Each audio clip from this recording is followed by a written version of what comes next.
community test environment. This is DICE's answer to many of our queries that we've had with Battlefield 4. They're offering the community a chance to pitch in with the development process in order to speed up the bug fixes that will be coming out of the development studio. The idea behind it is people that have access to Premium on the PC platform will be given a dev version of the game to be played on developer servers so that bugs can be tested for, rooted out, new things can be tried out, new game modes, new weapons, new ideas that come out before the community get their hands on it as a whole to make sure it's more of a finished product. So, how did this community test environment come about? Well, it's pretty clear that Battlefield 4 has had a bit of a bumpy ride in terms of its release and its update process along the way. Now, various different platforms have had various different issues, and each one is unlike another. Each platform seems to have its own set of problems. At the moment, the CTE program, that's what we've shortened it down to, is going to be exclusively available for the PC because it's simply much easier to collect data for than it is for the consoles. I already have access to the program and I've checked it out already, but for those of you guys that do have Battlefield 4 Premium on PC and you'd like to take part in this sort of community testing event that's going to be running from now on all the way through the life of Battlefield 4, here's how you do it. First of all, you need to click on the link that's in the description. I've highlighted it, telling you which one it is. It's basically cte.battlelog.com. That allows you to log into the community test environment version of Battlelog. It's an exclusive area where Premium members can go in, obviously, because you've got Premium. You'll be authorized through the process, and you can accept the terms and conditions, and you'll be presented with what normally looks like Battlelog, but all of the tiles sort of represent things that will be going on in that community test zone. Once you've done that, Battlelog will actually prompt you to go into the Origin client and download another version of Battlefield 4, which is basically the test or the developer version that's current and updated and the one that they want to start testing with.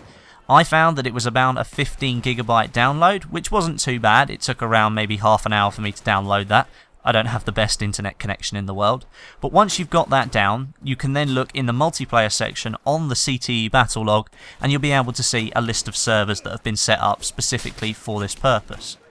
And that's it, you're pretty much good to go. There's a forum section as well, so if bugs are seen, they can be reported, and properly as well, not just mumbled in with all the other Battlelog forums. These are specific forums for this test area, which means if you've got an issue or you spot something in the game that isn't quite right, you can report it directly to the developers. They will be reading these 24/7 to make sure they're picking up on all the issues that are being reported. So that's the program pretty much in its entirety. You can then use the test servers to sort of test for bugs, just play the game normally as you normally would, test out the new things that the developers have been putting into the game, the changes to the code. Sometimes they will actually stress the servers completely so that it will force people to rubber band and things like that, just so that they can see how the servers actually perform under heavy load, because they want to see with different people's configurations of PCs, setups and things like that, just how well the game can run with this new code that they have. This program is not unfamiliar to the gaming community. I'm aware that World of Warcraft operate a very similar system where a select few number of community members get to try out new things for the game before it actually comes out. So what you're getting is a sort of a pre-premium look at what Battlefield 4 could be like when a proper update rolls out for the full game. Now, this kind of system is really good now for Battlefield 4. Obviously, we are 7 months after a release, so a little bit behind schedule probably with something like this coming out, but nevertheless it is here. And as we know, EA have an unannounced shooter that's going to be revealed at E3 this year, built on the Frostbite 3 engine.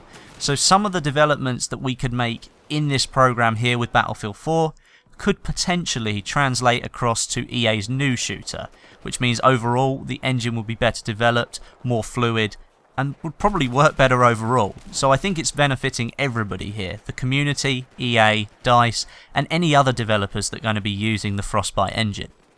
One of the first things that DICE want to look at is the netcode. It's pretty much the biggest problem with Battlefield 4, and it says here, and I quote, Among the first things we will work on is the netcode, which is what the player experiences with the game world, including player-to-player interactions like damage registration.